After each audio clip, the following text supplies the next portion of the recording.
cómo surgen, cuáles son las primitivas o las funciones básicas de las finanzas que se llevan a este mundo DeFi, contarles un poco del ecosistema, luego lo más interesante en mi opinión, ¿no? Cómo participar, ¿sí? Cómo uno puede acercarse, cómo uno puede probar con el menor riesgo posible inicialmente, y bueno, y para que no parezca todo color de rosa, vamos a hablar un poco también de cuáles son los desafíos hoy por hoy. Como siempre en este tipo de charlas es necesario un disclaimer, ¿no? O sea, la base, la premisa es una charla para quien está interesado o quien hoy es un participante del mercado de capitales, ver cuál es el impacto que puede tener DeFi, en qué se parece, en qué no, qué ventajas tiene. Es básicamente una charla sobre esta nueva tecnología, pero dado que es tan amplia, vamos a poner foco en las sinergias con mercado de capitales, ¿sí? Esto desde ya, porque siempre surge, no es una recomendación de inversión sobre los distintos tokens que existen, sino es básicamente intentar darles en esta introducción las herramientas para que ustedes eventualmente puedan tomar o no una decisión de inversión en ellos, ¿no? No nos vamos a enfocar en el aspecto de si es una buena inversión o no, sino contarles de qué se trata. El foco va a estar claramente en la tecnología subyacente en DeFi y el impacto que puede tener en la industria. Otro tema que también me parece importante aclarar, vamos a hacer un repaso de los principales proyectos, pero claramente no es un listado exhaustivo, ¿no? Porque me pasa a veces que me dicen, uy, no mencionaste tal proyecto. Hay miles de proyectos, por ende, lo que yo seleccioné acá es un poco los principales, para que ustedes, si les interesa dentro de DeFi alguna rama puntual, que tengan un nombre para saber de dónde arrancar, ¿no? Bueno, obviamente, primer slide, que son las finanzas descentralizadas o DeFi, ¿no? Hoy está planteado como una infraestructura financiera alternativa. Pongo por ahora entre paréntesis porque es por ahora. Quien defiende esta nueva arquitectura propone o postula que va a reemplazar a la infraestructura financiera actual, ¿no?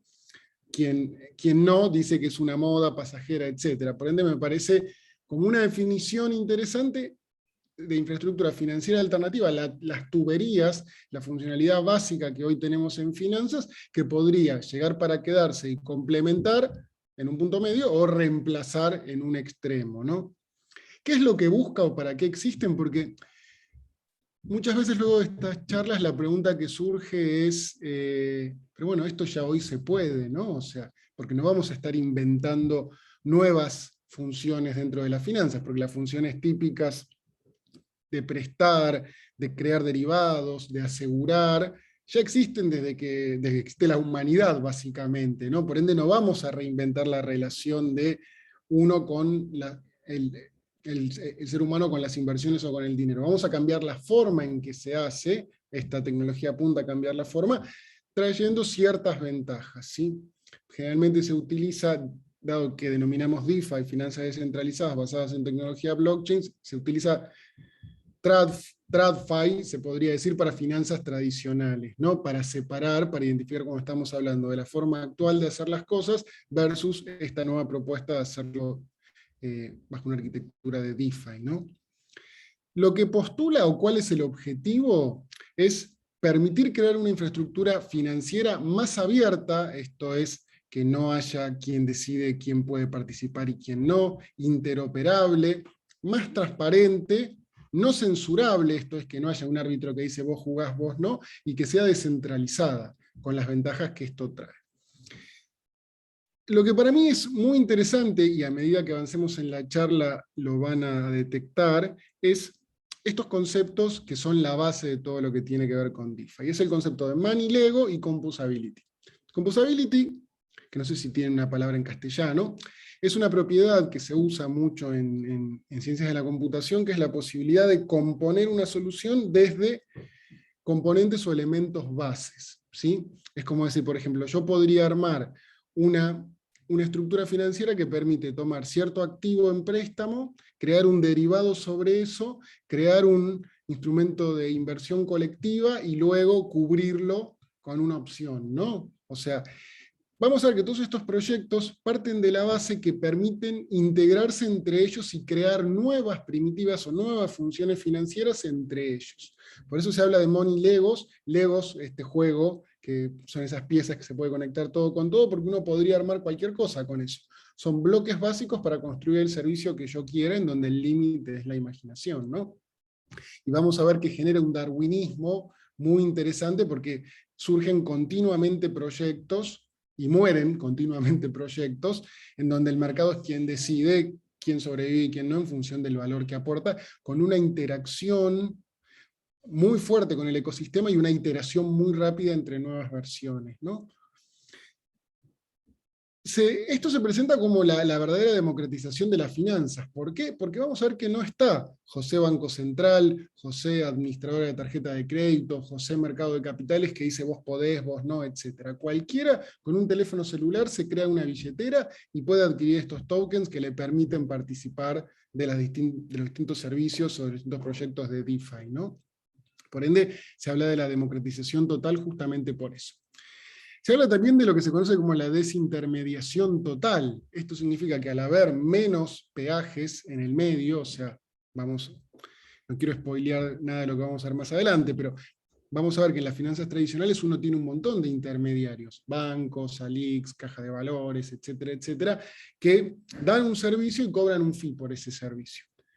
Hoy, por distinta jurisprudencia, por cómo está armado el mercado de capitales o el mercado financiero, hay que pasar sí o sí por ahí. Vamos a ver que este tipo de finanzas descentralizadas permiten que uno elija si quiere pasar por ahí. Este concepto de be your own algo, be your own bank, be your own broker, etc. Vamos a profundizar más adelante, pero para que entiendan de dónde viene la desintermediación total, es la posibilidad de que uno elija qué intermediarios quiere tener en función del valor que uno percibe que le aportan o no. Y uno va a poder moverse en ese espectro de intermediación completa, intermediación donde uno quiere, o nada de intermediación, ¿no? La relación uno directa con el activo sin tener en el medio estos intermediarios.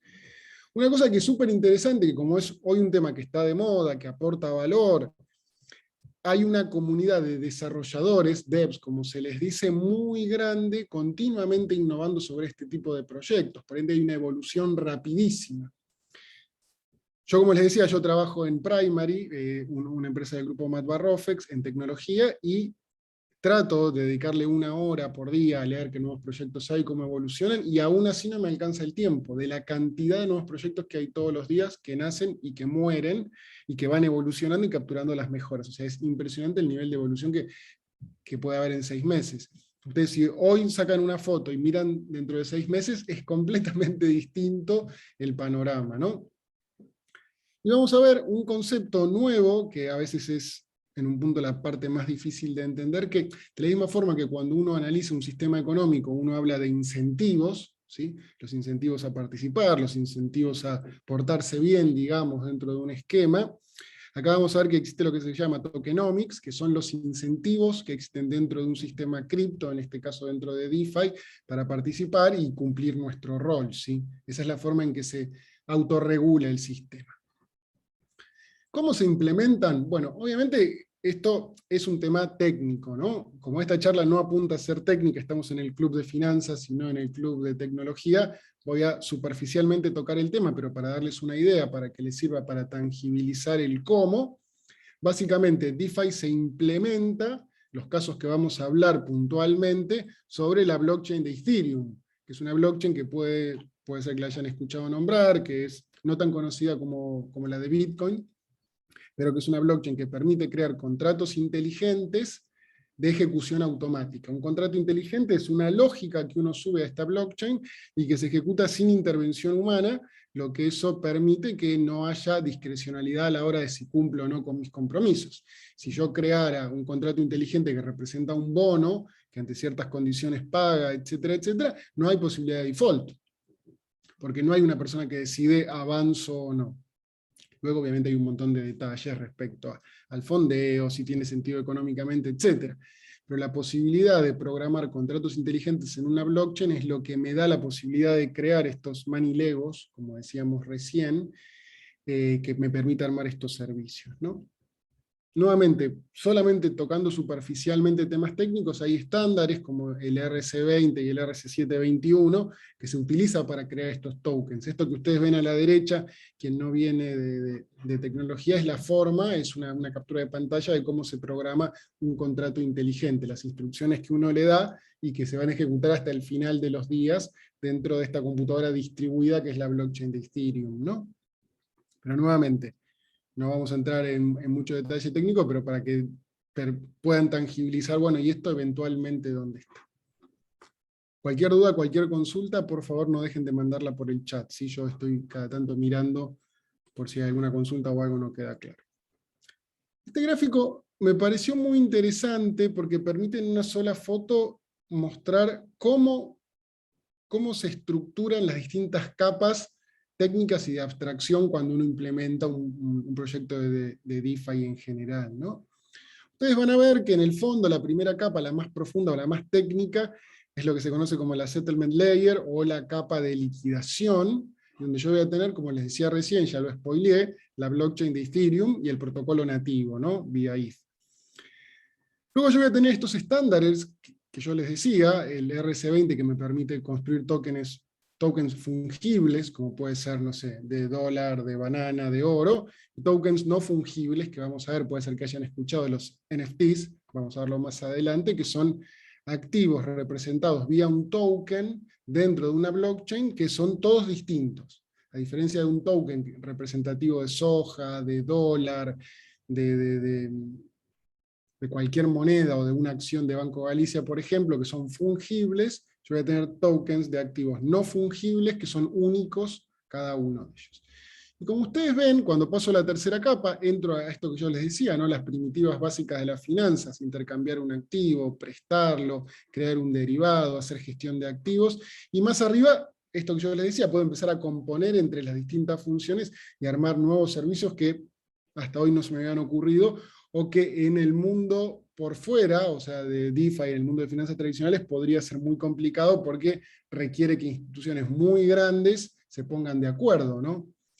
Una de las cosas más interesantes que para mí tiene el modelo DeFi es justamente cómo ayuda a la innovación, y ahora vamos a profundizar por qué.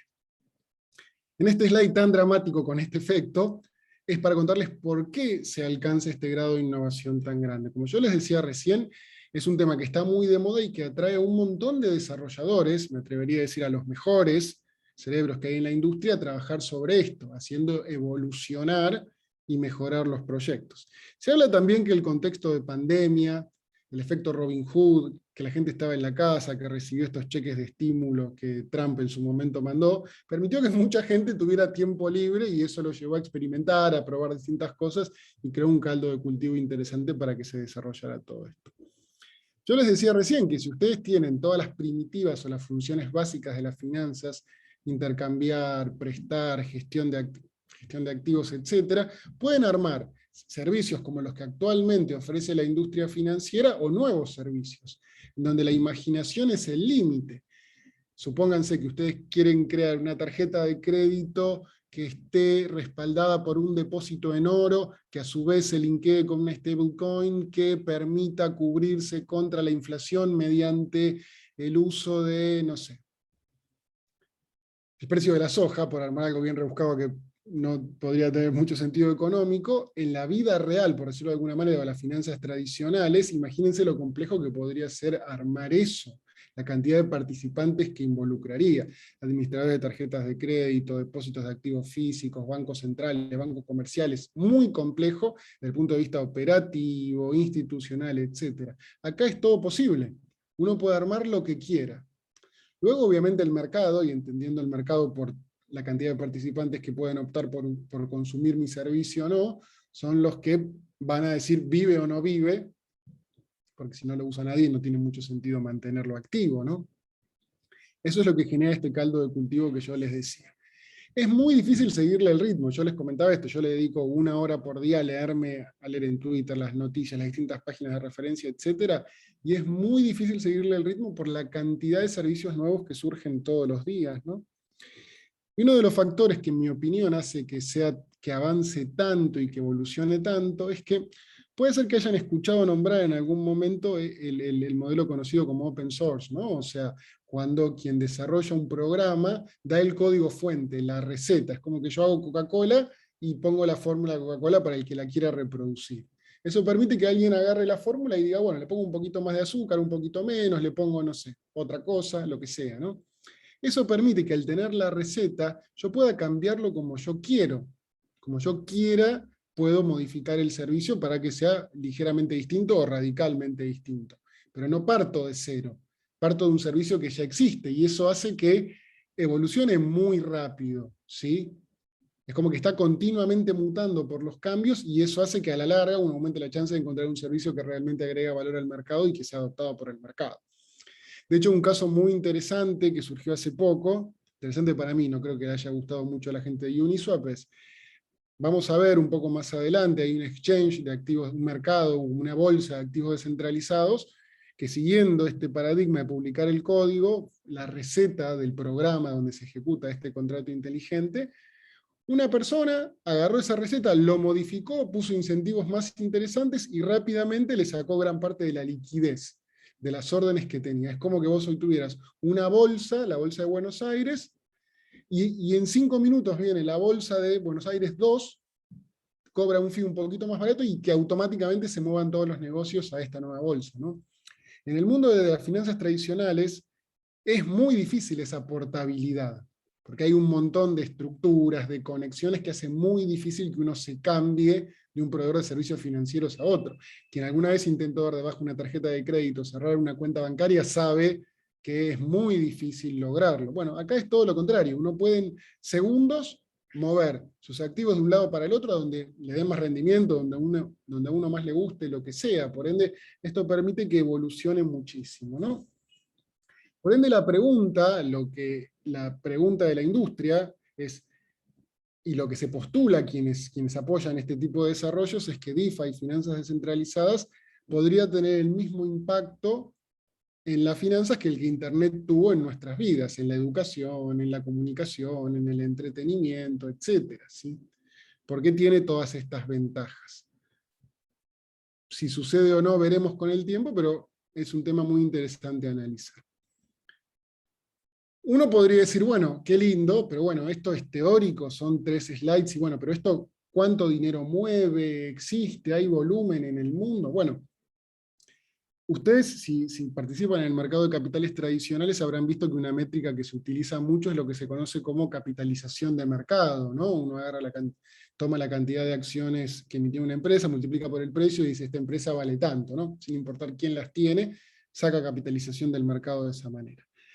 Hacer esa cuenta en lo que tiene que ver con DeFi podría dar lugar a interpretaciones que no son lo más razonable, porque uno podría tener distintos tokens que puede poner en distintos proyectos, por ende, uno podría mirarlos del lado del token. Pero es más interesante mirarlos desde el punto de vista del proyecto y decir cuánto hay este concepto de TLV, Total Lock Value, que es cuánto dinero, representado por tokens, ¿no? Que puede ser ETH, cualquier token que yo pueda colocar en estos proyectos, cuánto dinero hay realmente hoy en el sistema. Hay una página muy interesante, están todos los links en la presentación después, que junta todos los proyectos y ve cuánto valor hay realmente, o sea, cuántos tokens, el equivalente en dólares americanos, hay depositados en esos proyectos.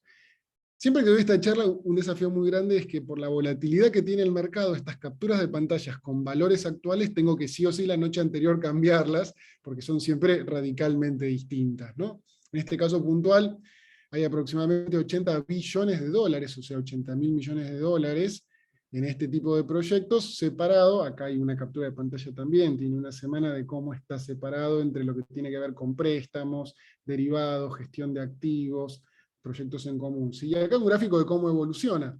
Ustedes verán, está muy relacionado a lo que tiene que ver el precio del activo subyacente. Como recientemente todo lo que es cripto ha tenido una caída, se puede ver, ¿no? Acá claramente. Pero si uno traza, es claramente tendiente, es creciente la tendencia, ¿no? Este es el número que se mira generalmente para ver, porque uno puede tener tokens emitidos y con un valor de compraventa, pero este valor es más representativo porque hay gente que realmente ha colocado sus tokens en este tipo de proyectos, por ende es esa famosa frase que es que uno ponga su dinero donde opina, ¿no? O sea, que no sea una opinión teórica, sino que ponga su dinero en los proyectos que apoya, ¿no? Este es un ejemplo que me parece que puede servir para tangibilizar esto que hablábamos de la construcción de estas primitivas o funciones básicas de las finanzas en DeFi, ¿no? Desde que existe el dinero, automáticamente se creó la oportunidad de tomarlo en préstamo o prestarlo, ¿no? O sea, creo que desde que existió como método de intercambio, hay gente que se le ocurrió, bueno, alguien puede tener un excedente de fondos y alguien puede tener un faltante, por ende yo puedo prestarlo por unos días, surge una tasa, etcétera, ¿no? Bueno, por ende es súper entendible que la primera función que apareció en DeFi es lo que tiene que ver con tomar tokens prestados o prestar tokens, ¿no? Yo acá puse una captura de pantalla, la saqué anoche para que tuviera tasas reales, que es básicamente, ustedes pueden ver en el eje Y distintos tokens, DAI, USDC, ETH, Bitcoin, etcétera, y en el eje de las X o en el eje horizontal los distintos proyectos en donde yo puedo colocar esos tokens y obtener una tasa, o sea, la tasa que yo pago por prestar y la tasa que a mí me cobran si yo tomo prestado, ¿no? Hay mercados, como sería un money market, ¿no? O sea, en donde uno puede colocar fondos o tomar fondos para tokens. Esa es la primera aplicación en donde hay mucha gente que se dedica a eso, ¿no? A hacer arbitraje de tasas de esa manera. Lo pongo como ejemplo porque es lo primero que a uno se le ocurre cuando habla de dinero, ¿no? O sea, es la función primitiva, más allá de utilizarlo para comprar un bien o un servicio, es colocarlo a tasa o tomarlo prestado si uno cree que puede obtener un rendimiento por encima de esa tasa, ¿no? Bueno, acá esto ya se ha hablado mucho en otros ámbitos, no lo voy a mencionar, pero es básicamente para que vean que esto sí, mirado desde el punto de vista del token, lo que tiene que ver con la capitalización de mercado, ahora sí, multiplicando precio por cantidad de tokens en circulación. Ayer a la noche el mercado de Bitcoin son 800 billones de dólares, el de Ethereum 348, Tether 68 billones, o sea, números realmente siderales, ¿no? Billones de dólares. Para que se vea que hay volumen, porque muchas veces lo que mucha gente opina que ha retrasado un poco la participación de los jugadores institucionales, además de la falta de claridad regulatoria, son los volúmenes, pero los volúmenes claramente están. Voy a dejar un par de capturas para quien le interese alguno de los tópicos o principales temas que hoy recorramos, cuáles son los principales proyectos, para que en función de las principales categorías, billeteras, agregadores, manejo de primitivas, oráculos, la posibilidad de conectar un proyecto de DeFi con precios del mundo exterior, del mundo tradicional, capa de transacción o unidad de valor que uno tenga como referencia cuáles son los proyectos. Hay un montón, tengo otro slide más adelante que muestra que realmente de cada uno de los temas hay, dando la misma función a su vez distintos proyectos, lo que genera una competencia muy interesante. Hasta acá si hay alguna consulta o alguna duda, por favor no dejen de mandarla, ¿sí? Yo les había mencionado que, bueno, la pregunta del millón es, pero el que participa, ¿por qué participa? ¿Porque es algo que está de moda? ¿Porque es algo que participa para contarle después a los amigos, che, mirá lo que estoy haciendo? No, bueno, claramente lo hacemos por interés de lucro, claramente, ¿no? O sea, para ganar plata, hablando mal y pronto. Por ende, ¿por qué se ha desarrollado tanto las finanzas descentralizadas y por qué ha despertado interés? Bueno, primero porque está pensado de manera tal de crear los incentivos, lo que se llama tokenomics, para que potenciales participantes se sumen, ¿no? Y a grandes rasgos hay dos conceptos a tener en cuenta, lo que se conoce como liquidity mining, o sea que es una estrategia de participación en la red, donde yo lo que voy a hacer es, ok, vieron que nosotros en mercado de capitales siempre hablamos que no hay nada más deprimente cuando uno mira una pantalla de trading que no haya precios, ¿no? Es como ir a un supermercado y que estén las góndolas vacías. Por ende, los mercados siempre tenemos el desafío de cómo hacer para que exista liquidez. Generalmente se apunta a resolver con acuerdos con market makers, etcétera, pero bueno, eso de que el mundo existe siempre se ha buscado, tener a alguien que provea esa liquidez. Bueno, en este caso, lo que este sistema de DeFi ha planteado es decir, bueno, a ver, ¿qué incentivos tenemos que crear? Bueno, y por ejemplo, estos distintos proyectos de intercambio de activos le han encontrado la vuelta de decir, bueno, ok, quien provee liquidez, yo acá voy a hablar genérico de cada proyecto porque cada proyecto lo implementa con sus matices, ¿no? Voy a hablarlo más a nivel conceptual y no de un proyecto en particular, ¿no? La vuelta de tuerca que le han encontrado es, bueno, ok, si vos estás proveyendo liquidez, vas a recibir un token nativo, tanto representativo de esa liquidez como de devolución o un fee sharing, como se suele decir, o sea, el mercado o este exchange va a compartir los fees que recibe por el trade que eventualmente se hace. Que a su vez esos tokens tienen mercado secundario, y que a su vez uno puede venderlos aumentando la tasa que recibe, y a su vez muchos de estos tokens dan lo que se conoce como derecho a voto, ¿no? Vamos a ver cuando veamos el caso de Uniswap, que este token, un token de governance que entrega, permite que esta plataforma se planteen iniciativas, que puede ser cambio de fees, tokens a listar, cualquier cambio de governance, y mediante ese token que uno recibe pueda votar, como si fuera una asamblea de accionistas típica del mundo tradicional, para ver el comportamiento, ¿no? Y a su vez está el otro concepto de yield farming, en donde yo a su vez, por esta provisión de liquidez, haya un token nativo o no, yo puedo recibir parte, o sea, de esos fees que se cobran a quien participa, ¿no? Por ende yo puedo jugar con estas dos cosas para mejorar mi rendimiento, ¿sí? Porque es la composición de la composición de la composición. Uno de los principales desafíos que siempre se habla cuando uno empieza a tocar el tema cripto es lo que se conoce como el on-ramp, ¿no? Hoy yo me imagino todos los que estamos acá, nuestro sueldo lo cobramos en pesos, en dólares, en euros, lo que sea, pero pese a que hay algunos temas, hay gente que cobra en cripto, la realidad es que generalmente nuestro sueldo se paga con dinero fiduciario, ¿no? Por ende, uno para querer entrar al mundo cripto tiene que de alguna manera convertirlo. Uno podría decir, bueno, a ver, yo recibo pesos, si quiero invertir en algún token que me gusta, Solana, cual sea, PIM, lo compro, chau, lo tengo. Uno, si quiere entrar y salir por estrategia de inversión, por momentum, por lo que sea de un activo, ir de dinero fiduciario a cripto, salir de cripto a dinero fiduciario, volver a entrar, salir, entrar, salir, entrar, salir, es muy costoso y lleva tiempo, ¿sí? Porque uno tiene que pasar por bancos, por distintas infraestructuras tradicionales del mercado de capitales y financieros. Es por esto que se tuvo la idea de ¿por qué no creamos lo que se conoce como stablecoin o moneda estable dentro del mundo cripto? Porque ustedes lo saben, uno de los principales desafíos que tiene el mundo cripto es la volatilidad que hoy tienen ciertos activos, ¿no? En donde uno, al quedarse en cripto, podría perder parte de su inversión si hay un movimiento que no acompaña la dirección que yo esperaba, y si yo encima tengo que salir en ese momento, porque podría no esperar a que recupere, ¿no?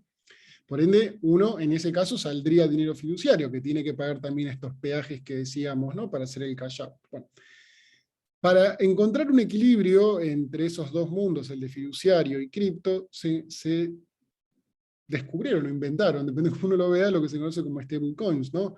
Ciertas monedas, que de vuelta, voy a hablar muy en genérico, acá hay un par de ejemplos, pueden implementarse de distinta manera, donde yo puedo quedarme en cripto, o sea, no tengo que salir vía bancos, puedo quedarme en cripto, pero con una cripto que no varía el precio, que va a tener un esquema de convertibilidad, que puede tener distintos algoritmos, distintas maneras de implementarse, pero que yo quedo con algo que va a valer 1.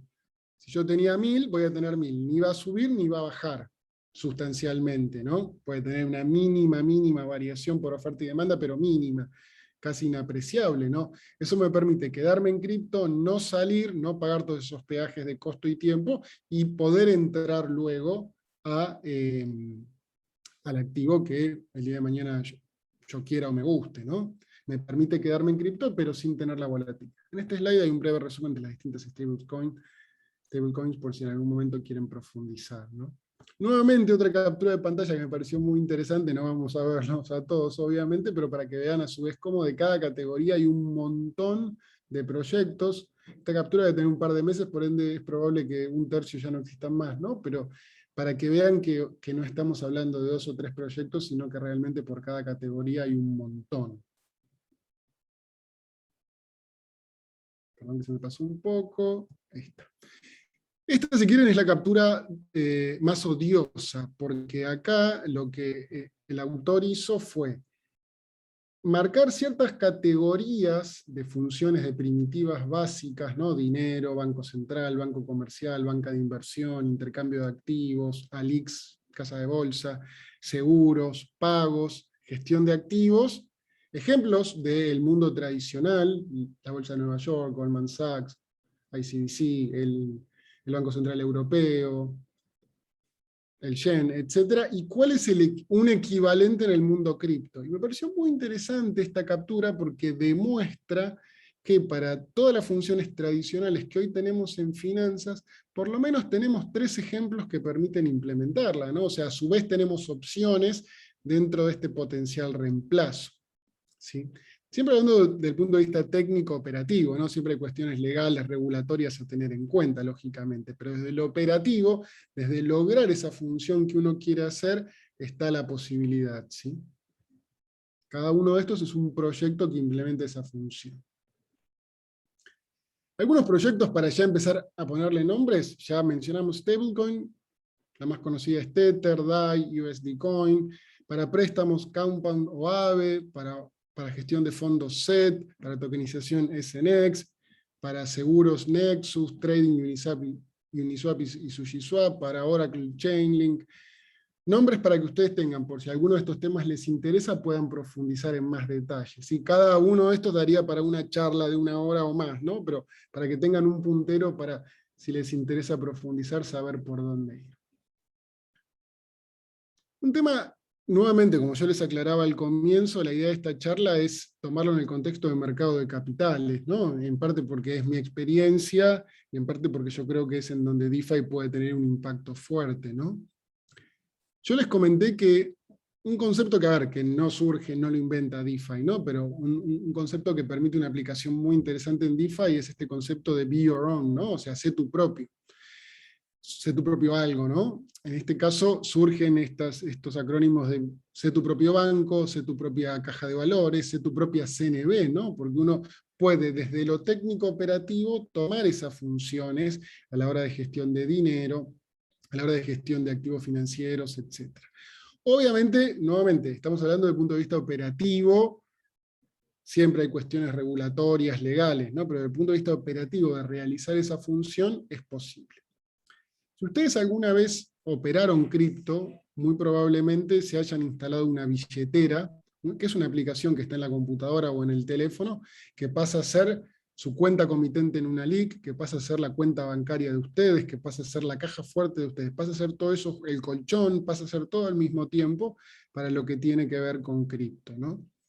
DeFi, por definición, implica lo que nosotros denominamos non-custodial, que es básicamente implementado en el sentido más puro. Ustedes compran un criptoactivo y va a quedar en la billetera que ustedes manejen en su teléfono o computadora. Como yo lo mencionaba recién, uno siempre tiene la opción, si quiere, buscar intermediarios para la custodia. Uno podría decir, bueno, no, yo la verdad que lo compro y lo dejo ahí porque me quedo más tranquilo, ¿no? Pero bueno, está la opción, que eso es lo importante. Para quien no conozca en sí esto cómo funciona, no voy a entrar mucho en detalle, pero básicamente una billetera es una aplicación que uno tiene, donde vía una clave privada, firma transacciones, que eso permite que uno pueda mover este activo entre billeteras. Uno no es que tiene el activo per se en la billetera, porque lo que queda registrado es una transacción de ese activo, no existe como tal, sino transacciones, en donde uno al tener esa clave privada mueve el activo, por ende es básicamente contar con ese activo, ¿no? La propiedad de ese activo, no propiedad en el sentido legal, sino propiedad en el sentido del operativo, ¿no? A nivel regulatorio todavía está verde o en pañales el tema. Justamente estas 2 semanas habrán visto todo lo que pasó con China, el debate que hay en Estados Unidos para intentar encontrar un marco regulatorio razonable. Sí, acá hay una pregunta del chat, no sé si querés que la lea Vale, vale, ahora. aprovechemos. Sí, acá Federico pregunta si se puede saber qué pasaría si Evergrande pasara sus finanzas a DeFi, si cobrara con alguna o algunas DeFi y si podría salir más rápido de su crisis. Qué pregunta. A ver, lo que está pasando hoy en China, yo creo que no tiene que ver con la tecnología o la forma de implementarlo, ¿no? Hay algo más de fondo que es, si en China se construyeron un montón de edificios, de casas, para los que no había una demanda genuina, por un tema de, no sé, de planificación central, por algo que no fue llevado por oferta y demanda, sino por otros motivos, ahí no hay tecnología que te salve. Sí, seguramente por estar en DeFi, si hubiera estado sobre una blockchain, sabríamos quiénes son los acreedores y si podría existir una mayor eficiencia en ese sentido, que hoy no se sabe si es el gobierno chino, cuán afectados pueden estar los americanos, etcétera, etcétera, ¿no? O sea, esto es tecnología, no es la varita de Harry Potter, ¿no? O sea, no arregla mala gestión, mal management, tal cual, ¿no? O sea, este tipo de tecnología lo que da es transparencia, eficiencia, no censura, descentraliza un montón de procesos haciéndolos de esa forma más sustentables, más seguros, más confiables, pero una mala inversión es una mala inversión, no importa uno a través de qué tecnología la haga, ¿no? O sea, ahí lamentablemente no puede ayudar mucho. Sí, como les decía, si ustedes me dicen ¿cuál sería una ventaja que podría dar esta tecnología? Es bueno que rápidamente uno puede saber quiénes son los afectados, porque uno puede ver quiénes tienen estos títulos de deuda o quiénes ante un default podrían verse afectados si contaban con esos cash flow o con esos títulos, ¿no? Básicamente. Bueno, como les decía recién, y nuevamente, si me permiten el sesgo que yo tengo por venir de mercado de capitales, una de las aplicaciones para mí más interesantes que hay es lo que tiene que ver con esta función básica que denominamos exchange, ¿no? O intercambio de activos. Como verán, me quedó un poco vieja esta captura de pantalla con el Bitcoin de 58, se me cae un lagrimón, pero es un poco vieja. Pero básicamente representa lo que se conoce como un libro de órdenes. Si ustedes alguna vez operaron, esta es la forma típica de estructurar una plataforma de negociación, ¿no? Del lado de la izquierda tienen todas las ofertas de compra, del lado de la derecha todas las de venta, y cuando se encuentra un precio se produce un negocio, ¿no? Esto generalmente es una plataforma centralizada. Por eso, cuando uno habla, cuando uno habla de mercados o de bolsas es básicamente esto, ¿no? O sea, es la estructura tradicional de un libro de órdenes centralizado para el macheo de ofertas de compra-venta entre distintos participantes. Es centralizado en el sentido que la bolsa de cualquier país del mundo tiene un sistema en un data center donde se conectan sus clientes, o sea, es infraestructura propia del mercado. Se basa en libro de órdenes, estas estructuras que yo les mostraba acá. El descubrimiento de precios se hace básicamente vía oferta y demanda.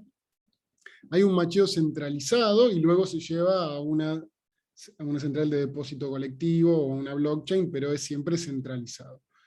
Requiere muchas veces prefondeo, o sea que la plata esté previo a comprar, y generalmente el modelo de negocio es un fee por la operación, ¿no? Vos comprás o vendés algo y te cobro un porcentaje, 0,5, lo que sea, sobre eso. Acá lo que surge y la ventaja que propone, en mi opinión, estas arquitecturas descentralizadas y non-custodial, como decíamos recién, es que, dado que vos tenés un riesgo de hackeo, vos si compras un Bitcoin en un exchange X, y hackean y te roban ese Bitcoin, no tenés a José Bitcoin a quien declararle, ¿no? La contracara de esta descentralización es que no tenés a alguien a quien decirle cuando hay un problema. Por eso generalmente se usa la frase not your keys, not your coins, en el sentido que si vos no tenés tus criptos en tu billetera, no son realmente tuyos, porque está sujeto a este potencial riesgo de un hackeo a esa plataforma. Y este tipo de plataformas, la gran mayoría, bueno, me atrevería a decir en el 100% de los casos, tienen estas políticas de conoce a tu cliente y antilavado de dinero y financiación del terrorismo, en donde para abrir una cuenta piden papeles, piden información de quién es la persona, arman un perfil de riesgo, etcétera, etcétera, basado en la normativa local.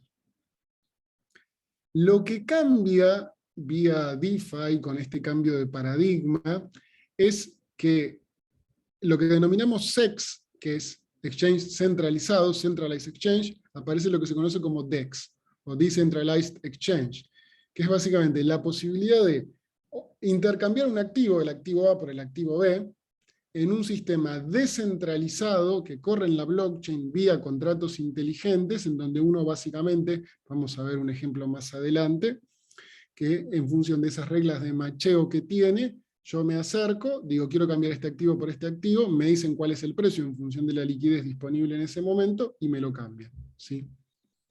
Si yo quiero, si acepto ese precio, etcétera, etcétera, ¿no? Vamos a ver que tiene las funciones básicas de un exchange típico, ¿sí? Compra-venta de un activo. Podría utilizar un libro de órdenes o, que son los menos, ¿no? O esto que vamos a ver ahora, que para mí es la principal innovación y lo que a mí más me interesa desde el punto de vista de mercado de capitales, lo que se conoce como market makers automáticos, ¿sí?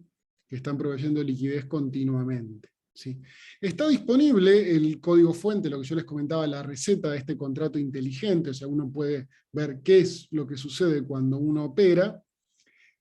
Cuenta con este esquema de incentivos que yo les comentaba recién, ¿no? O sea, de la posibilidad de, si uno participa, recibir un token proporcional a los fees cobrados, pero un token representativo de la liquidez que yo estoy proveyendo, que puede tener mercado secundario. Es non-custodial claramente, o sea, nunca mis activos quedan en el exchange, sino que es una operación atómica. Y vamos a ver que la ventaja que propone, como les comentaba recién, ¿no? El tema del acceso irrestricto, la participación no censurable, una mayor resiliencia tecnológica, no pueden caerse, como pasa con algunos mercados que se caen a veces, que tienen problemas, pero obviamente tiene una menor velocidad porque el hecho de ser descentralizado implica que tiene que haber una convergencia de esas operaciones. Como hasta acá es muy teórico, hice un par de capturas de pantalla para mostrarles un poco cómo funciona, ¿no? Como les decía recién, hay un caso concreto que es Uniswap, que es este exchange de activos descentralizado, en donde cualquiera puede proveer liquidez. Uno va, dice, tengo un par de activos A y B, pone los dos, eso permite armar la curva que vamos a ver ahora, y provee liquidez de esa manera. ¿Sí? Cualquiera puede ser market maker, para de esa manera sacarle un rendimiento a sus activos. Y acá un par de capturas de pantalla de esto que yo les comentaba, ¿no? ¿Cuáles son los incentivos que la plataforma provee? Por ejemplo, un 0,3 de los fees que se cobran, el token representativo de la liquidez que tiene mercado secundario, y esto que yo les comentaba, la posibilidad de usar este token de governance, que es el mismo token de los proveedores de liquidez, para votar, ¿no? Se podría poner a consideración una propuesta de subir, bajar los fees, lo que sea, y uno con sus tokens vota. Ustedes podrían decirme, che, esto es muy parecido a lo que te da una acción en un punto, ¿no? O sea, la posibilidad de votar en una asamblea y derechos económicos como puede ser dividendos, etc. Bueno, sí, básicamente sí, pero de forma descentralizada y en una blockchain. Bueno, nuevamente yo les decía, muchas veces cuando jugadores grandes, institucionales, quieren participar de esto, si tienen fichas muy grandes, se preguntan, bueno, ¿es un mercado lo suficientemente grande? ¿Es un mercado en donde yo puedo entrar sin mover mucho, sin tipo un elefante entrando en un bazar? Si ustedes ven esta captura de pantalla que tiene un tiempito ya, en el momento en que yo saqué esta captura había 4.4 billones de dólares en liquidez y se había operado $1 billón en las últimas 24 horas, ¿no? Por ende, no es que es un mercado chiquito y uno con cualquier operación puede afectar el precio de forma negativa, ¿no? Hay volúmenes razonables para jugadores de tamaño medio. Nuevamente, una captura de pantalla, tiene un par de meses, pero para que vean. Esto se opera como se opera en las monedas pares, o sea, pares de cripto, yo les había dicho, es el intercambio de un token por otro. Acá podemos ver la liquidez que tiene, volumen, o sea, realmente, o sea, los fees que generó, que termina distribuyendo, o sea, la tasa de fees en función de la liquidez que existió, o sea, muy interesante, para que vean que tiene un tamaño razonable. Bueno, acá unas métricas. Es viejita la captura también, pero bueno, en el caso de Uniswap fue el primer exchange descentralizado en donde se operaron $100 billones en volumen acumulado, realmente un hito, y luego acá una distribución, es un poco vieja la captura, pero de cómo se divide, y para que vean la cantidad de exchange descentralizados que hoy existen, ¿no? Nuevamente bajo este esquema, van cambiando continuamente la funcionalidad y la liquidez se va moviendo a donde le parece más interesante, lo que permite que las nuevas funcionalidades que aparecen, sea el público quien decide quién sobrevive y quién no, ¿no? Esta parte es un poco técnica, voy a pasarla superficialmente, a disposición luego si quieren profundizar, pero cuenta básicamente cómo funciona, ¿no? Esto que yo les dije, deja de existir un libro de órdenes, sino que aparecen proveedores de liquidez que arman una curva en función, que se mueve en función de la liquidez de ambos tokens y la intención de compra-venta de de los distintos participantes, y a medida que uno compra se va moviendo sobre esta curva de precios, ¿sí?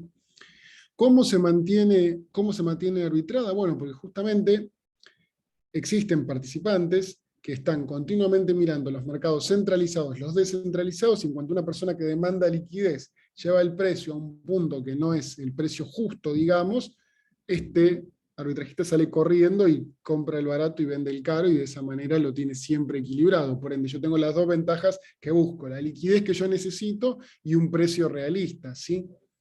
Por ende, termina ajustando continuamente. Bueno, más ejemplos de cómo funciona, no voy a aburrirlos con el detalle, pero explica cómo se logra este doble objetivo de ofrecer un pool de liquidez interesante, pero sin que uno termine pagando cualquier precio, ¿no?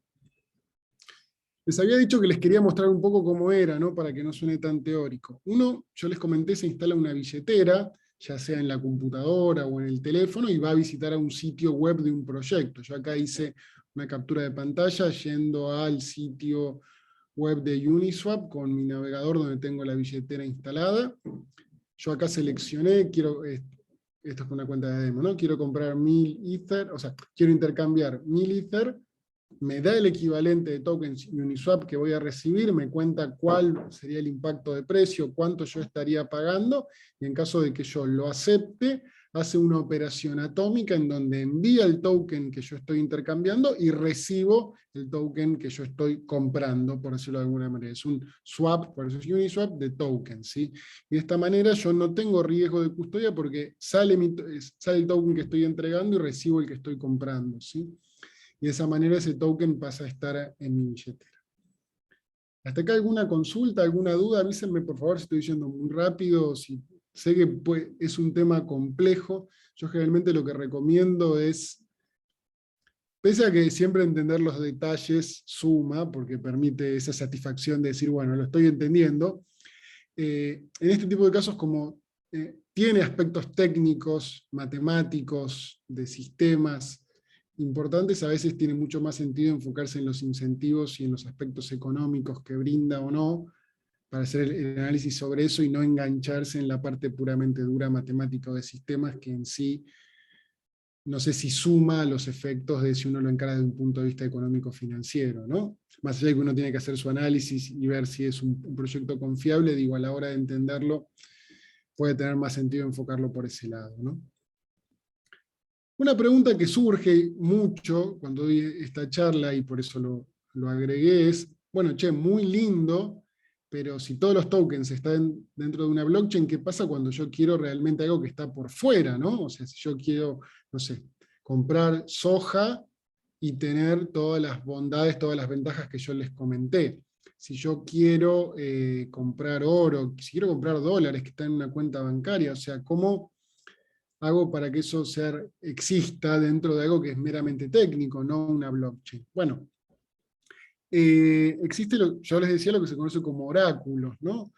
Los oráculos lo que permite es que yo haga un link, una asociación entre el mundo cripto con el mundo que tiene que ver con lo tangible, ¿no? Yo, por ejemplo, un proyecto que hoy existe, que para mí es uno de los más interesantes del ecosistema, que es la criptosoja, toma silos donde hay soja, tiene algún tipo de sensor, o hasta una persona que controla que esté, que la pesa, que mira la calidad, y envía esa información de alguna manera a una blockchain, que a su vez se conecta a un mercado donde toma el precio y permite crear un token que tiene una evaluación en función del precio de mercado de ese momento y que mantiene una correlación con el mundo físico. Yo tengo una tonelada en el mundo real, no porque este sea menos real, pero en el mundo tangible, si quieren, y tengo el equivalente en el mundo cripto, que me permite capturar estas ventajas de rápidamente intercambiarlo, etc. ¿Sí? ¿Por qué hago esto? Porque yo voy a necesitar muchos activos que son físicos por definición, voy a necesitar algún tipo de conexión con el mundo tangible para pricearlo, para controlarlo, etc., ¿no? Bueno, los oráculos son la respuesta para eso, ¿no?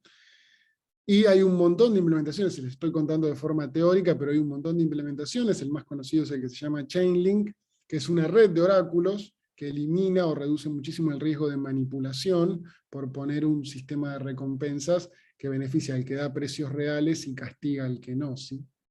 Ustedes van a ver que todo este tipo de proyectos suele tener un token representativo del servicio.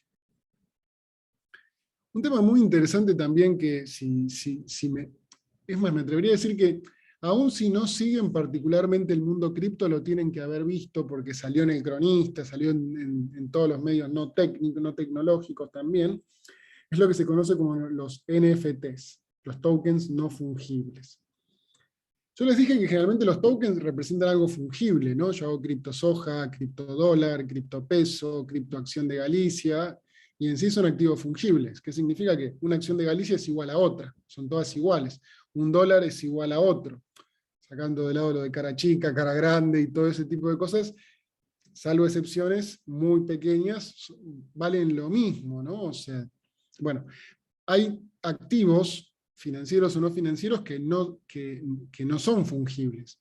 Una obra de arte, un dibujo, una pintura, una canción, un tweet, son únicos en ese sentido. Luego está el valor que cada uno le asigne, ¿no? O sea, uno puede decir esto no vale nada o esto vale un montón, ¿no? Bueno, justamente para soportar dentro del mundo de DeFi este tipo de activos no fungibles, hay un estándar que permite que uno tome cualquier cosa no fungible, como puede ser una obra de arte, una escritura, lo que sea, que no existan dos iguales, y convertirlo en un token que uno puede comprar y vender y que representa la propiedad de eso. Yo les decía, está muy de moda el tema por el hecho de que se ha bajado a tokens no fungibles. El primer tweet de Jack Dorsey, el fundador de Twitter, un meme, el meme, vieron de que hay dos perritos, uno musculoso y uno chiquito que se usa mucho, bueno, el meme de ese perrito, o sea, se han armado un montón de cosas que de vuelta, oferta y demanda, yo en mi opinión, perdón, no lo compraría, pero hay un montón de gente que sí, y bueno, y uno ve noticias que se operan por millones de dólares, este tipo de activos, porque alguien quiere ser el dueño como tal de ese activo, ¿no? O sea, luego entra en juego derechos de propiedad, un montón de cosas, ¿no? Obviamente hay que ver si ante un juez eventualmente uno puede mostrar esto es mío, pero desde el punto de vista del funcionamiento técnico de una blockchain, es posible lograr la escasez al máximo, que es la propiedad de un activo por una persona, ¿sí? Luego, siempre hay detalles, hay tokens que permiten fraccionarlo entre muchas personas, que una obra de arte no puede fraccionarla en 10, no la puede cortar en 10 pedazos. Pero bueno, este tipo de infraestructura técnica, lo interesante, es más allá de que uno dice, no, yo no invertiría como esta persona $762.000 en esta imagen. Esto abre la puerta para que el día de mañana crea lo que se conoce como las tuberías o la cañería financiera para el día de mañana montar cualquier servicio sobre esto. Y yo creo que es innegable, creo que nadie podría decir que no estamos yendo cada vez más a digitalizar todo, ¿no? A subir a la red todo. Creo que si hoy uno ve Netflix, pide comida por pedido ya, pide un Uber, o sea, nos hemos retraído y hemos llevado un montón de servicios a estas plataformas digitales, ¿no? Porque el día de mañana no llevaríamos la propiedad también, ¿no? La propiedad de distintos activos a una blockchain, ¿no? Por ende, más allá de que uno pueda no estar completamente convencido de que el uso actual tiene sentido, no por eso es muy interesante que cree esa infraestructura para que el día de mañana se puedan montar servicios sobre esa infra, ¿no? Otro tema, bueno, antes que nada, ¿alguna consulta, alguna duda, algo que no haya quedado claro? Avísenme, por favor, de este tema o de cualquiera que hayamos visto, ¿sí?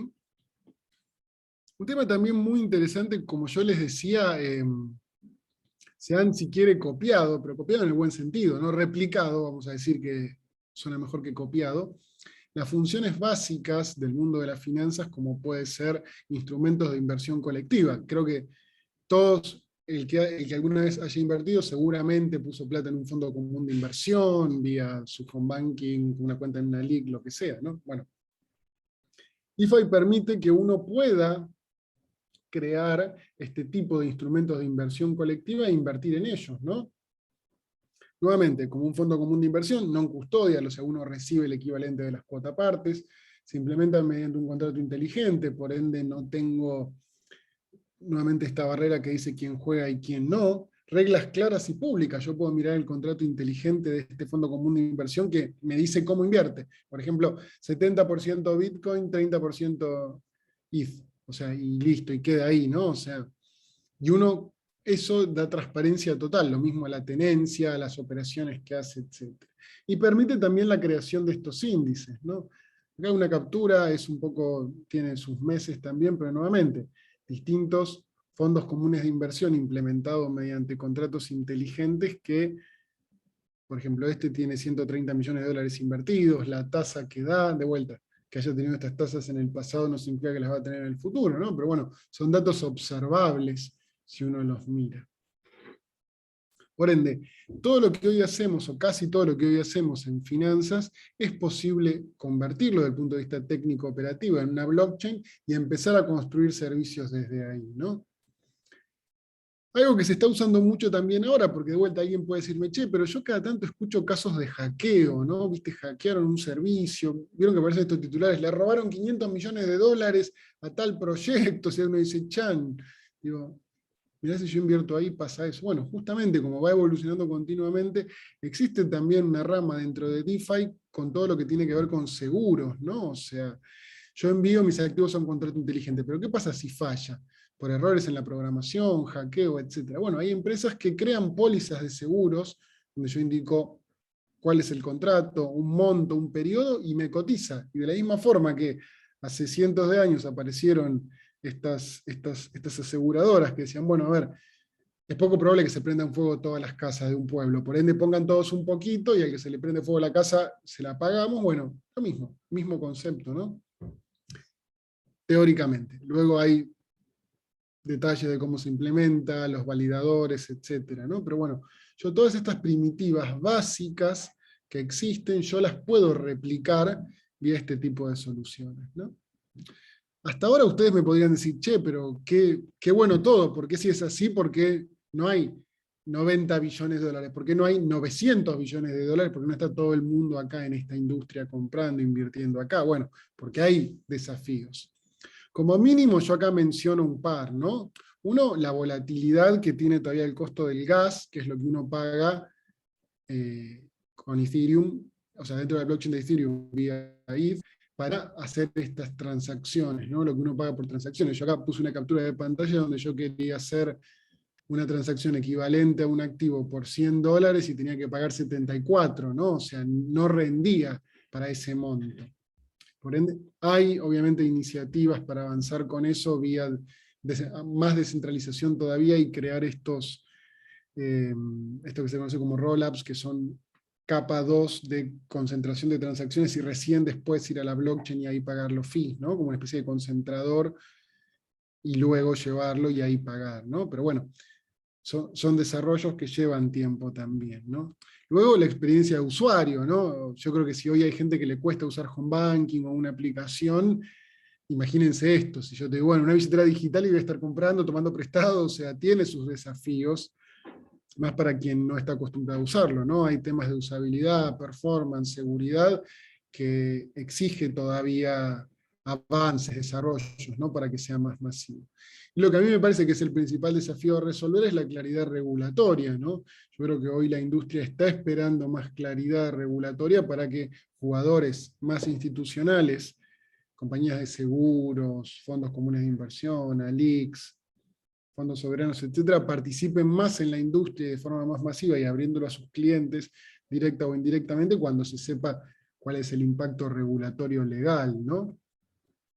Bueno, justamente para lograr todo eso, yo en la presentación les dejo un link para quien le interese profundizar, de un simulador que existe que permite que uno pruebe todos estos proyectos que yo les mencionaba sin poner dinero real. Uno aparece, le da $200.000 de mentirita y uno puede colocarlo a tasa, tomar prestado otro token, intercambiarlo, etcétera, etcétera. Para de esta manera familiarizarse con la experiencia de usuario, ir viendo cómo evoluciona en función de tasas reales sobre dinero de mentira, obviamente, y de esta manera ver si es para uno, ¿no? Ver si uno entiende cómo funciona, si pese a que rendimiento pasado no asegura rendimiento futuro, ver cómo evoluciona, cómo impacta, así qué volatilidad tiene, para de esa manera sentirse más cómodo, ¿no? Por ende, cuando a mí me preguntan, bueno, che, qué bueno, suena interesante, pero ¿cómo me acerco? Porque me pareció todo muy teórico. Bueno, un primer paso recomendable es usar este simulador que queda en la presentación, el link, practicar con ese simulador para terminar de entenderlo, entendiendo que es dinero de mentirita, todo lo que se gane o se pierda. Lo que ganen no se lo pueden llevar, y lo que pierdan no va a venir nadie a reclamarse los que se lo deben.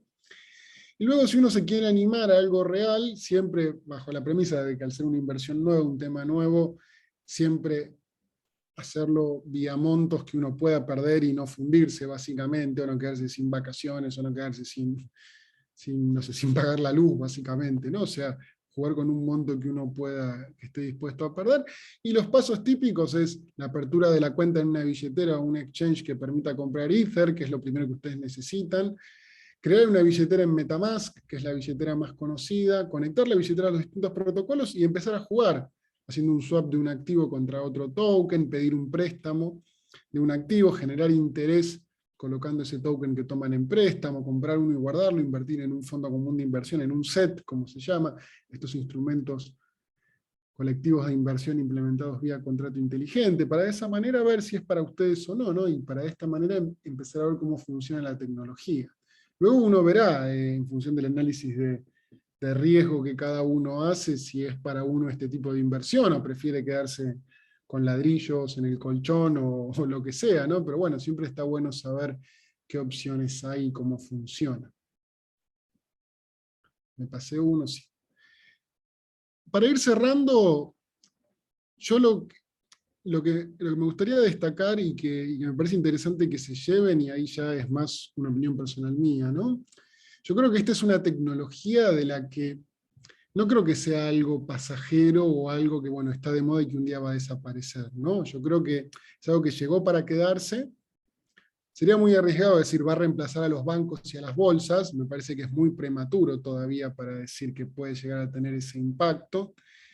Pero claramente tiene un potencial inmenso por estas ventajas que yo les decía. O sea, claramente llegó para quedarse. Creo que es más probable que sea en algún rol complementario con otros servicios, ¿no? Yo el ejemplo que pongo cuando alguien pregunta, ¿y a futuro qué va a pasar? Y mirá, no tengo la bola de cristal, y si la tuviera me dedicaría a comprar lo que está barato, ¿no? Por ende, o sea, pero yo lo que creo es que si uno toma como ejemplo, si a uno, no sé, Bitcoin salió en el 2008, ¿no? Si uno en el 2007 le hubiera dicho, mira, va a haber una moneda que va a llegar a, una cripto, vaya a saber uno que era, que va a llegar a tocar $60.000,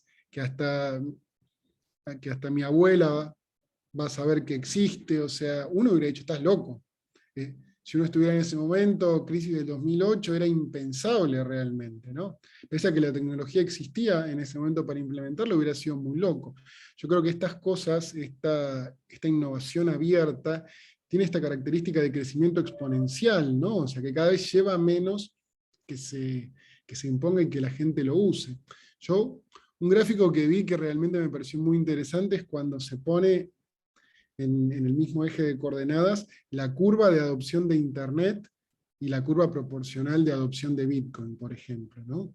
Es mucho más empinada la de Bitcoin, o sea, llevó mucho menos tiempo la creación de direcciones de Bitcoin y uso que lo que fue Internet, ¿no? Y eso que uno dice, bueno, pero Internet también fue rapidísimo, ¿no? Si uno dice, yo pienso, no sé, hace 20, 20 años, 25 años, o sea, no sé, yo en el 96 escuché por primera vez, usé por primera vez Internet, ¿no? Digo, bueno, y claramente esto para mí se va a acelerar, tiene un montón de ventajas, no imagino que un día desaparezca, ¿no? Yo cuando, más yendo al tema de Bitcoin, cuando alguien dice, bueno, ¿y cómo lo ves a futuro? Yo digo, no me imagino que un día que todos digamos, bueno, mira, la de Bitcoin, qué lindo, pero bueno, ya está, fue. Y cambiemos de tema completamente y desaparezcan las criptos, ¿no? Como me parece, tiene muy baja probabilidad. Creo que tiene mucho más chance de coexistir con otras soluciones, tanto desde el punto de vista tecnológico por las ventajas que tiene, como desde el punto de vista financiero como inversión, podría ser una alternativa interesante para diversificar una cartera con otros activos, ¿no? O sea, más tradicionales. A nivel tendencias, yo lo que noto cada vez más, si ustedes utilizaron alguna billetera, no sé, tipo Lemon Cash, ya tienen cripto, tienen la opción directamente de comprar cripto, ¿no? Yo creo que cualquier billetera hoy es raro que nazca y no tenga cripto, ¿no? O sea, por ende uno dice, es como un activo más, ¿no? Por ende yo como a nivel tendencias veo que esto, ¿no? Que empieza a aparecer en billeteras lo acerca mucho al usuario, ¿no? Si algún día Mercado Pago pone cripto directamente en su billetera, imagínense, o sea, millones de personas que con un clic van a poder comprar, ¿no? Ya sea como resguardo de valor, o sea, ni que hablar en un país como Argentina con inflación altísima. El otro día escuchaba, me pareció súper interesante, Argentina está cuarto en el ranking de transacciones de Bitcoin en el mundo. Cuarto, ¿no? O sea, una locura. Y no ajustado por población, ¿no? Sino en cantidad de transacciones. Creo que este ADN que nosotros vamos, estos anticuerpos que vamos desarrollando nosotros por crisis continuas, alta inflación, genera que busquemos este tipo de opciones, que seamos muy buscavidas respecto a cómo proteger nuestro poder adquisitivo, cómo encontrar inversiones que permitan cuidarnos frente a una moneda que se devalúa constantemente, ¿no? Por ende, eso genera que Argentina sea realmente un caldo de cultivo muy interesante. Si ustedes miran las distintas conferencias cripto que hay en el mundo, hay siempre argentinos de primer nivel y es un talento cripto súper reconocido en el mundo porque la cantidad de crisis que hemos tenido nos llevan a, a desarrollar ese interés y a participar en esas comunidades, ¿no? Y a aportar. Por ende, yo creo que, volviendo al tema de las tendencias, vamos a seguir viendo más cripto en billeteras digitales, o sea, lo que va a dar una opción muy fácil. Si uno crea una billetera, manda pesos vía CBU, y bueno, el cripto es un clic, y ya automáticamente uno tiene un token, y después ese token puede mandarlo a otra dirección, una billetera de uno, y ya puede participar de esto. Y así, con 3 4 clics, ya está dentro de DeFi, ¿no? O sea, versus otro tipo de inversiones que capaz requieren mucho más papelerío, ida y vuelta, etc., ¿no? Creo también que vamos a empezar a ver activos tradicionales tokenizados, llevados a una blockchain, ¿no? O sea, puede ser que hayan escuchado hablar, hay un proyecto AgroToken que lleva soja a una blockchain, ¿no? O sea, y uno permite transaccionar y comprar insumos, fertilizantes, etcétera, con eso. Creo que hay una evolución donde primero se encara un enfoque más registral del activo, ¿no? Para luego pasar a algo transaccional. Es como que primero lo uso para decir, bueno, acá está, existe, y después me animo a intercambiarlo. Creo que vamos a ver que estas billeteras van a empezar a competir para que sea lo más fácil posible, para que uno lo use, para que mi tía lo pueda entender y con 3 clics lo pueda usar. Y creo una cosa que también es muy interesante, siempre la competencia ayuda muchísimo al desarrollo y a la evolución, que hay mucha complementariedad en lo que son estos exchanges descentralizados con los centralizados, y me parece que está bueno que existe esa competencia, tanto desde el punto de vista de la liquidez que fluye entre ambos, como la competencia por nueva funcionalidad que permite que a nosotros, los usuarios finales de ese tipo de servicios financieros, tengamos gente que está pensando, che, ¿cómo puedo ser mejor que mi competencia? Y eso repercute en beneficios para nosotros, ¿no? Por ende vamos a ver esa complementariedad. De hecho, si uno mira todos los exchanges centralizados, son los primeros que salieron de cripto, tienen o alguna iniciativa o desarrollan proyectos en paralelo o apuntan a transformarse y tener algún componente descentralizado para capturar las ventajas de ambos, ¿no? Así que bueno, dicho eso, muchísimas gracias por la atención, espero que haya sido interesante la charla. Mi objetivo era que tuvieran un pantallazo general y que si les interesa tengan por dónde seguir el tema. Si hay alguna consulta o duda, estoy a disposición. Sí, la verdad, muchas gracias, José. Está súper clarísimo y muy interesante. Acá me estuvieron preguntando si podrías hacer algún comentario sobre proyectos o ideas de desarrollos que estén explorando en Math/Rofex y en Arquants. Te cuento. A ver, hoy, desde el punto de vista de Math/Rofex, donde yo trabajo, tenemos un desafío muy grande que es el regulatorio, ¿no? O sea, al ser un mercado registrado en CNB, no es tan fácil encarar este tipo de cosas. Nosotros en su momento tuvimos la intención de hacer un futuro de Bitcoin, custodia y todo eso, y hay todavía cierto resquemor por parte del regulador, de todos los reguladores del mundo. Ustedes verán lo que pasa con la Fed en Estados Unidos, con el Banco Central Europeo. O sea, hay ciertas dudas de los reguladores. Yo creo un poco de miedo, un poco de desconocimiento, un poco de, bueno, qué impacto puede tener, ¿no? Por ende, desde el mundo regulado es muy difícil. Por ende, desde Math4Rofex nosotros seguimos el tema de cerca, lo vemos como algo interesante. Yo, en lo puntual, creo mucho en el paradigma de que la innovación te pone en el punto de o te adaptás o morís, ¿no? O sea, si vos cuando aparecen estas tendencias no las ves, no las detectás y no las adaptás a tu negocio, tus clientes se van a ir a quien haga mejor tu trabajo que vos, ¿no? Por ende, creo que cuando uno ve esto, nosotros decimos, bueno, esto puede afectar la industria, por ende tenemos que decir cómo nos adaptamos para incorporar esto, ¿no? Por ende, desde lo regulatorio, desde lo regulado marcaría eso. Es un poco más complejo, pero seguimos el tema muy de cerca para intentar llevar estas ventajas a nuestros clientes. En el caso de la gente de Arquants, quien no lo conoce, hay una empresa que se llama TradeSpark, que se enfoca en trading algorítmico y ha desarrollado una plataforma de automatización de estrategias. Ellos, por lo que yo hablé con los chicos, están interesados en participar, han desarrollado conectores a mercados cripto, lo que permitiría implementar estrategias cripto desde esta plataforma, ¿no? O sea, gestión de carteras, participación dentro de DeFi comprando este tipo de tokens y después integrando con billeteras, etcétera, ¿no?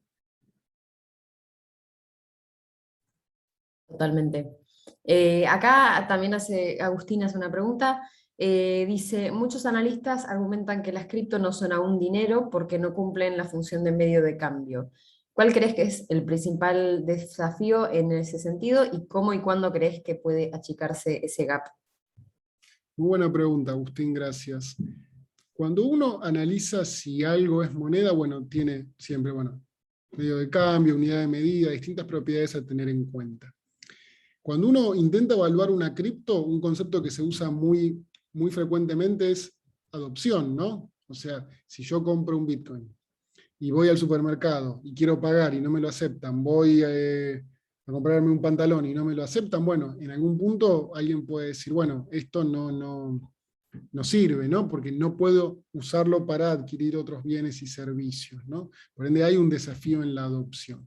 En el caso de uso inicial de Bitcoin, si uno mira el white paper, era eso, ¿no? Vieron que está el caso del que compró una pizza por creo que 5.000 Bitcoins, que se debe querer matar, ¿no? Pero digo, están esas historias bueno, más allá de que hay casos puntuales de que uno puede pagar, no sé, en PayPal, en Starbucks, etcétera, la realidad es que son excepcionales los casos donde uno lo puede usar. Mi opinión, si uno lo ve, yo creo que el caso de uso original de Bitcoin cambió. Si uno habla con quien tiene Bitcoin, yo no escucho la queja de, uy, pero fui al supermercado y no pude pagar la cuenta con eso, ¿no? Sino que lo toma más como una herramienta, si querés, de inversión, de protección contra la pérdida de poder adquisitivo. En Argentina ni que hablar, por el hecho de que se ajusta contra algo más cercano al dólar blue, que una mezcla entre el blue y el MEP, ¿no? Y en Estados Unidos, que en donde la inflación era algo que la gente no registraba, se viene viendo un aumento en los últimos meses, ¿no? Por ende, el caso de uso de no utilizarlo para pagar las compras, y yo creo que la gente lo está empezando a mirar con más cariño a lo que tiene que ver como un instrumento de inversión, ¿no? Porque tiene sus desafíos, ¿no? Por ende, mi opinión es que para mí va a virar más para ese lado, más como quien en su momento, para cubrirse de la inflación, compraba oro, o quien invierte en acciones, que para utilizarlo para comprar un activo. Imagino más bien las stablecoins yendo para ese lado, ¿no? Lo que charlábamos de Tether, criptopeso, criptodólar, lo que sea, ¿no? Por temas de inmediatez, por temas de fraccionamiento, etc. No significa que Bitcoin salga de la ecuación, ¿no?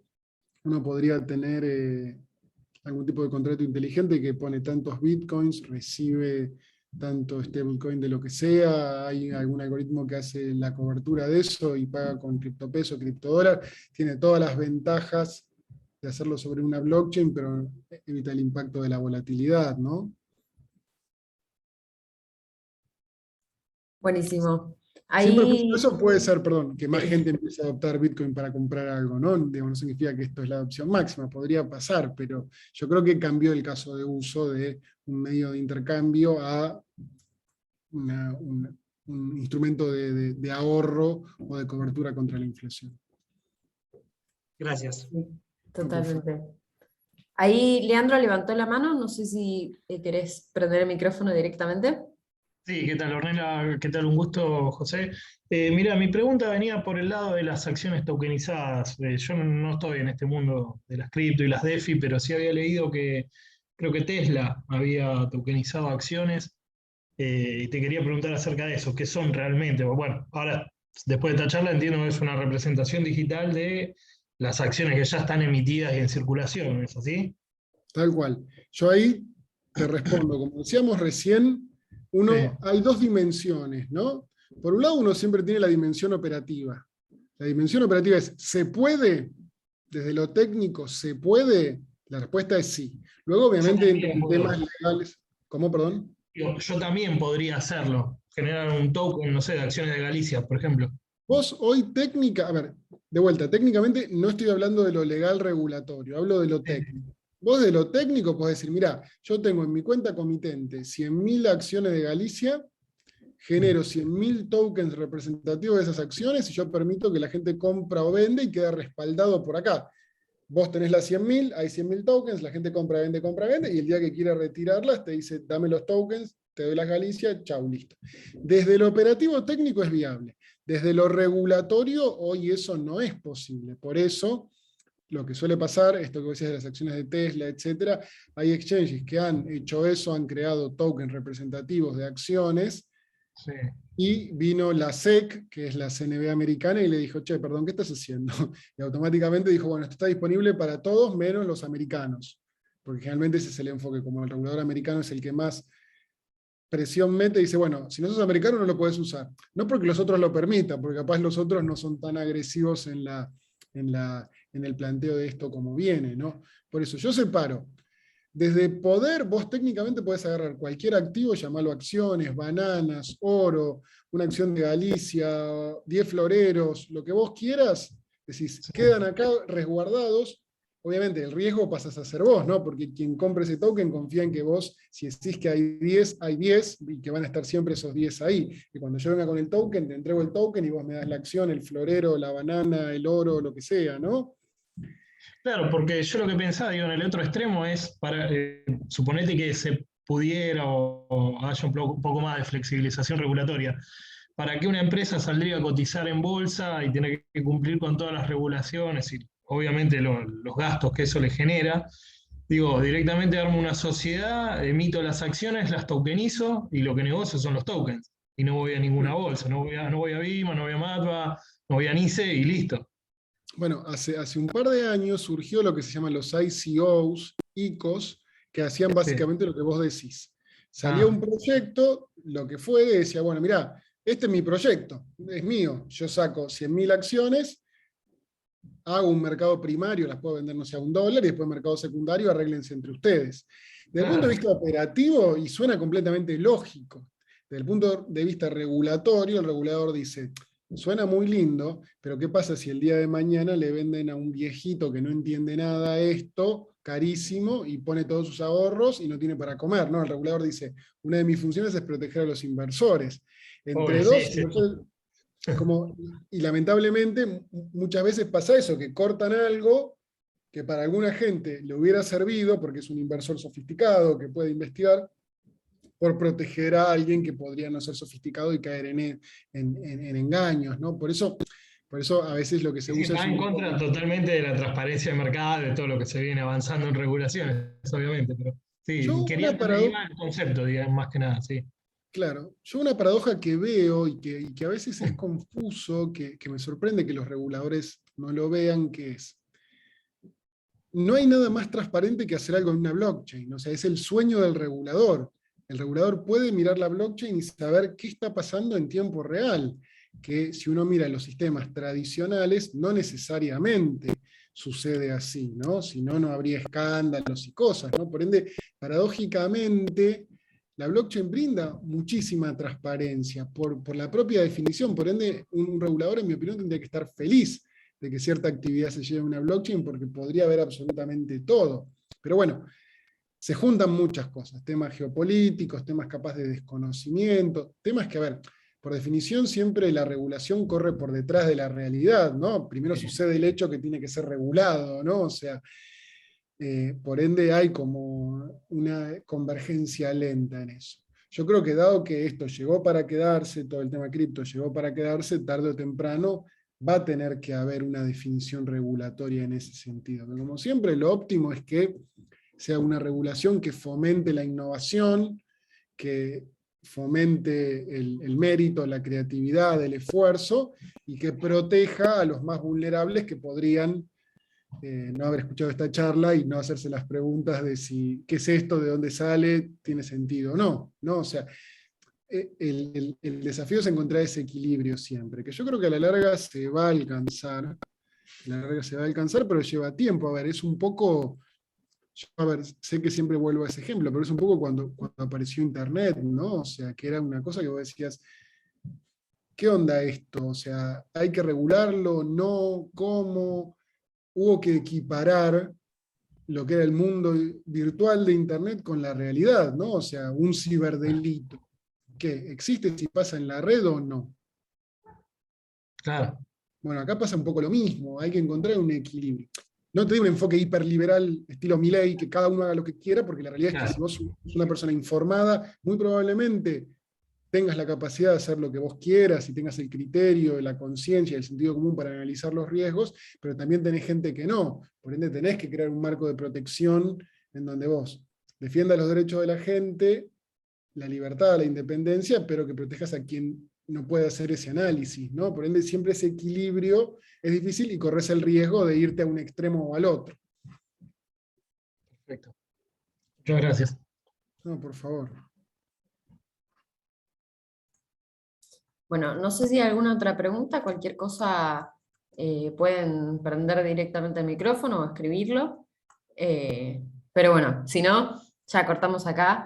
José, mil gracias. La verdad que es súper clara tu explicación y es un tema interesantísimo. Y la verdad que podríamos hablar 10 horas más de esto. Así Sí, que, sí. bueno, si surge algún otro tema del cual te gustaría hablar, bienvenido sea y podemos armar otro evento como este. Y bueno, muchas gracias a todos por venir y gracias José por toda esta charla. Muchísimas gracias a ustedes. Ahí está mi Twitter, cualquier duda, cualquier consulta, y bueno, y es un placer volver a mi facultad. Así que gracias por la convocatoria. Buenísimo, gracias. Siempre bienvenido. Que terminen bien el día. Chau, chau. Igualmente, buenas tardes.